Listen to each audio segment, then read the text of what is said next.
Ibn Khaldun, have you ever heard of Ibn Khaldun? Who's he? He's from where? From the top?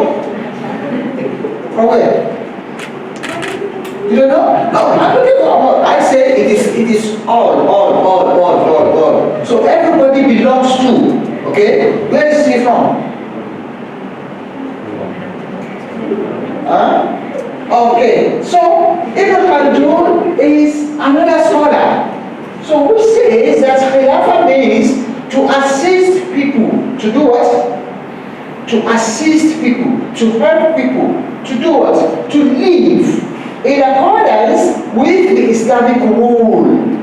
To assist people to live in Islamic rule. As a guidance that is using the Sharia. That's what he's trying to say here. Using the Sharia as a guidance in their interest in this world. And one of the things that distinguish Islamic leadership from other leadership is whenever you pray, you say Rabbana Atina fi dunya hasanatan wa fil akhirah hasanatan. So which means in Islamic perspective, we are talking about this world and hereafter. That is to prosper in this world and also not to lose the akhirah. So that is why from Ibn Khaldun's perspective, it says to assist the people to live in accordance with Islamic rule as a guidance. As a guidance for what? For their interest. As a guidance for their interest in this world and in hereafter. So that is, then it is a first given's duty, that is Khalifa, on behalf of Allah, to guide the religion and manage the life. In other words, not that this world, even as you are working now, in Islamic perspective, it means that all the job that you are doing in UNISSA, there are two ways in it. You want to gain your own, at the end of the month, we get our salary, right? That is part of the dunya that we get. Then if we do our work as it's supposed to be done, we will get pala, we get reward from Almighty Allah. And that reward is the one that we get where? Hereafter. Is it clear? Okay. So now we define the leadership from three ways. The first one is from Western perspective. The second one is from Islamic perspective, but contemporary scholars. And the third one is Islamic perspective, but from classical scholars. Now, that is all what we have been talking about since 10 minutes or 15 minutes ago. They are all about definition. So we've known. Now we move into another section. So we've known what the leadership is to motivate, is to cheer people, is to encourage people to achieve organizational goal, to achieve the objective of a firm, to achieve the objective of the university, to achieve the objective of your center, to achieve the objective of your faculty, and wherever you are. All this is about achieving the organizational goal. But now we move into another one, which we say leadership. Why? When we say why, it means we want to know reason. Right? When you say why. So when you say why, so why do we need answer? So why do we need leadership? Do we need leadership? Yes? Why? That is it. Why do we need leadership? Everybody can just do whatever he wants. Why do we need leadership? Then we will know why we need it now. Actually, we we already agree now that we need it, right? Yes, but why do we need it? So this is what we call necessity and importance. So, which means why leadership is necessary, why leadership is needed, okay, why leadership is important. So, the answer to this is what we will get from here now. The necessity or importance of leadership. In order to do this, we will look into it from Quran, from Hadith, and also from the scholars. Because in Islamic perspective, this is what we normally do. Whenever we want to talk about Islamic something, we have in our methodology, we have two main important source. The first one is Al-Quran, and the second one is Hadith, then followed by others. But these two are most important. Okay, that is why also we will look into the necessity from the Quran, from Hadith, and then also from all the scholars.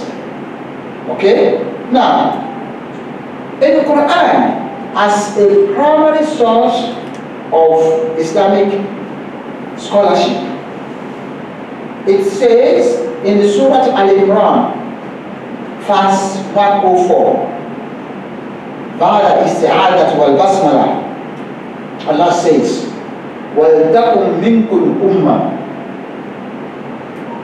Okay? It says, okay, let me just be on this. It says, let there arise out of you a group of people.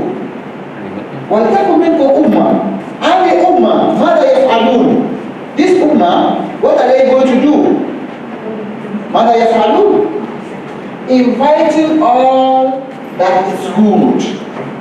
بمعنى يدعون إلى الخير, to call people to the righteousness.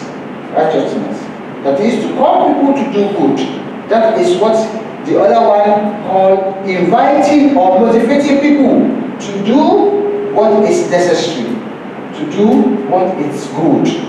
Okay? Inviting people to do good. That is enjoying ma'ruf. Ma'ruf is all that Islam orders. That is all that Islam calls us to do. All that is Islam encourage I and you to do. يدعون إلى الخير, هذا بمعنى الخير. ويأمرون بالمعروف, and also to deny or to forbid what is wrong, what is not good. And you do anything that is musa. Okay? To buha was musa. Okay? Now, so that is from Quran. We have many ayah that goes with that. But let's just have this. Then the second source is Al-Hadith. Rasul sallallahu alayhi wa sallam says, if you have three among you, that you are on journey, you are traveling or whatever, you have to find, you have to choose, you have to select, you may select, you may choose, you may elect. Okay? One out of you to be the leader. Select one of you to be the leader. That is why when we are praying also, as long as we are two, one will be Imam and the other one will be Ma'mun. One will be Imam and the other one will be Ma'mun. So that's also leadership. So the leadership is maybe from the mosque, which starts from the Jama'ah. They say a Jama'ah, but from the two persons. One will be Imam, or another one will be Ma'mun. So that is from Hadith. Another Hadith It says, كلكم راعي وكلكم مسؤول عن رعيته. All of you are leaders. All, same one. All of you are leaders. And you shall be asked about those who you lead. That hadith is a very long hadith. And it says, كلكم راعي وكلكم مسؤول عن رعيته. All. When we say all, it means no exception.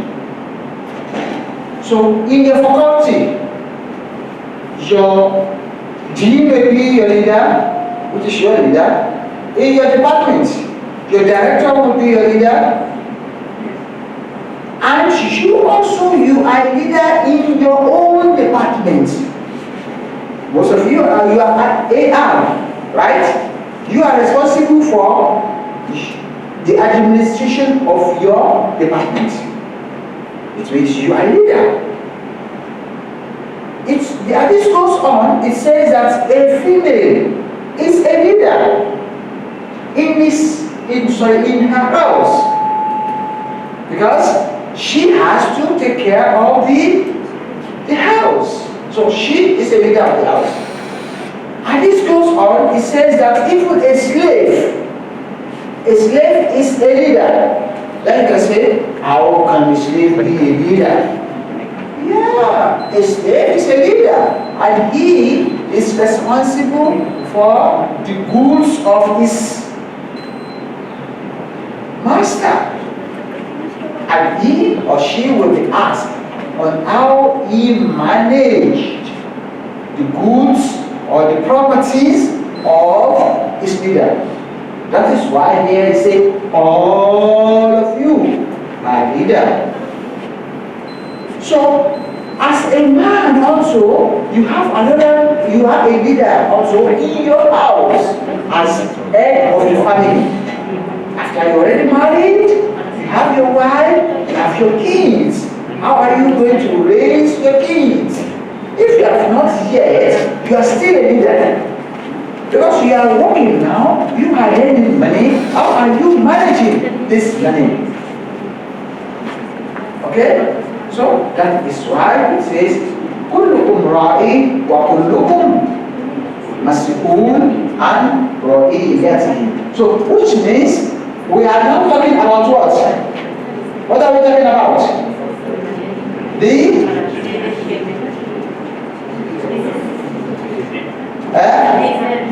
necessity, necessity, importance, reason. Don't forget that I said it is not one way. Okay, so and I have one, in my class. I think those who are already in my class also can know that for me, I concentrate on those who don't concentrate. Yes, if you don't concentrate, then I concentrate on you. So when I concentrate on you, don't say why me. Okay, is that clear? So it will be you. So now everybody knows. That is what they call rule, qaida. Okay. So that you can be together. Okay, let me give you this one also, which I gave to other people. He said, we are together. The more we are together, the more we are together, the happier we'll be. The more we are together, the more we are together, the happier we'll be. Okay? So, don't worry, be happy. Now,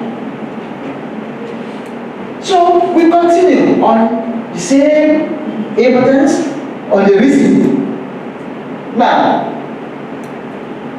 another reason why we should have a leader or why we should have leadership is that human beings are subjected to temptation.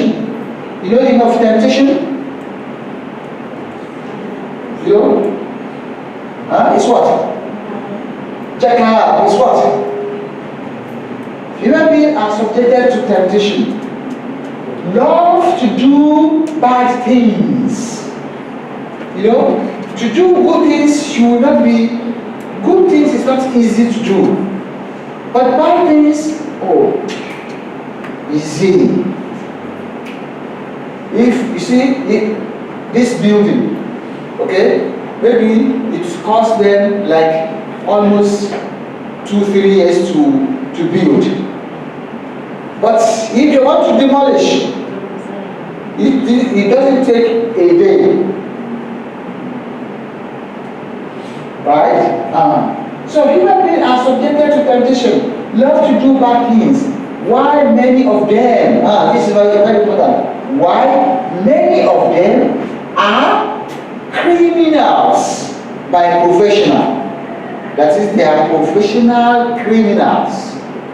Okay? So, therefore, that is, in the situation where you have a professional criminals, there should be a need for a person, and that person, what he or she will be doing, preventing evil. That is what Al-Quran says, that وَلْتَكُمْ مِنْكُمْ أُمَّةٌ. So to do what? يَأْمُرُونَ بِالْمَعْرُوفِ وَيَنْهَوْنَ عَنِ الْمُنكَرِ. To call a person, that person will be preventing evil by doing what? By enforcing the law. So by enforcing the law. So this is by Ibn Arabi. You know, this one also I use the Quran, then I use Hadith, then scholars. The same thing we did the first part. Okay.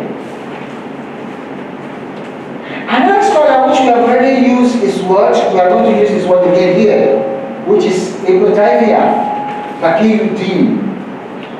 So Ibn Taymiyyah says, it is very important to have the leader. It is very important to have a necessity of having the leader. Why? Just because the exercise of authority for the people's benefit, okay, constitute one of greatest religious duty. That is, to Ibn Taymiyyah, he perceives having the authority. Authority here, it means having a leader, okay, or having an institution, which is a leadership, is very important. In other words, that it is not only important, but it is part of religion. It is part of religion.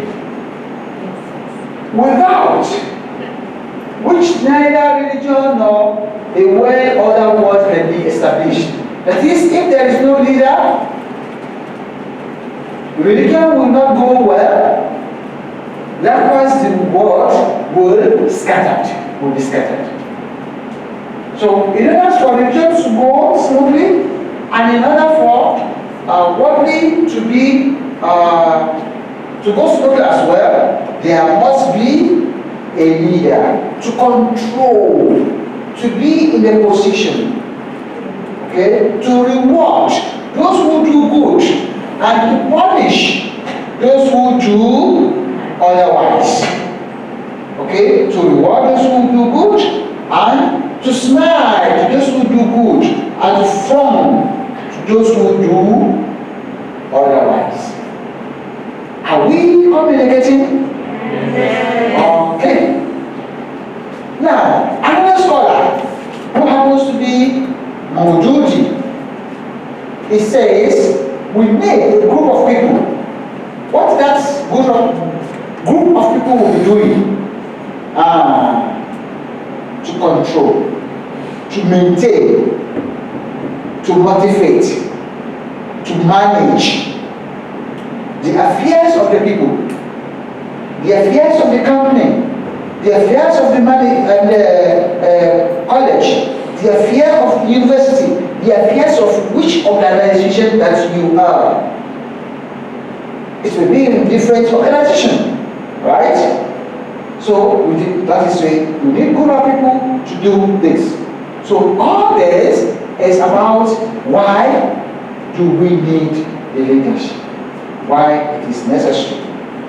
Now, we move on to, earlier on I told you that leadership, which is institution, is 3 components. Can you remind me of those components? Under the leadership, what are the components of leadership? Leader, follower, and situation or environment. Situation or environment.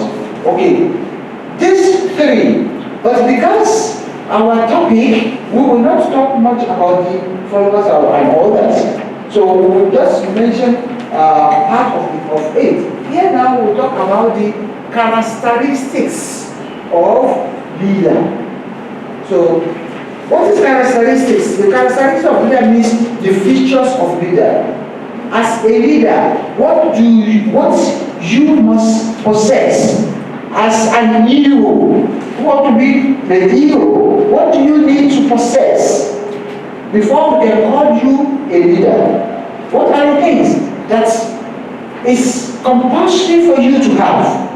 It's compulsory for you to possess. It's compulsory for you to have in your so that is what we mean by characteristics of the leader, or the necessity of the leader. And before I go on, let me also mention here categorically that the leader here, so these characteristics which I want to mention, it also 2 types. So which means here we can have those characteristics can be shared by leader and also the follower. The first one is about honest and integrity. Honest and integrity. Honest and integrity is shared together by leaders and followers. So if the leader is honest and the follower is dishonest, do you think things will go well? No. But if you are honest, you have honest. But your leader is not honesty, are you going to trust him? So there must be a mutual. So that's why I say, okay, let me inject this one here before I move on. So characteristics of a leader here, honesty and integrity. So what is honesty? The honesty means that you say something since you are sincere. You talk with that is what you say is not different from your action. Okay? This is where Allah subhanahu wa ta'ala says in the Quran, where He says in the Quran says, أَتَأْمُرُونَ النَّاسَ بِالْبِرِّ وَتَنْسَوْنَ أَنفُسَكُمْ وَأَنْتُمْ تَتْلُونَ الْكِتَابَ أَفَلَا تَعْقِلُونَ. He says that you are commanding people to do good. I say do good, and I'm doing bad, or I forget about myself. So that is not honesty. Then you say, oh, look at my team, look at my director. He always asks me to come earlier to the office as soon as 8 o'clock at least. But he always comes by 10, 12. So, which means what he is preaching is different from his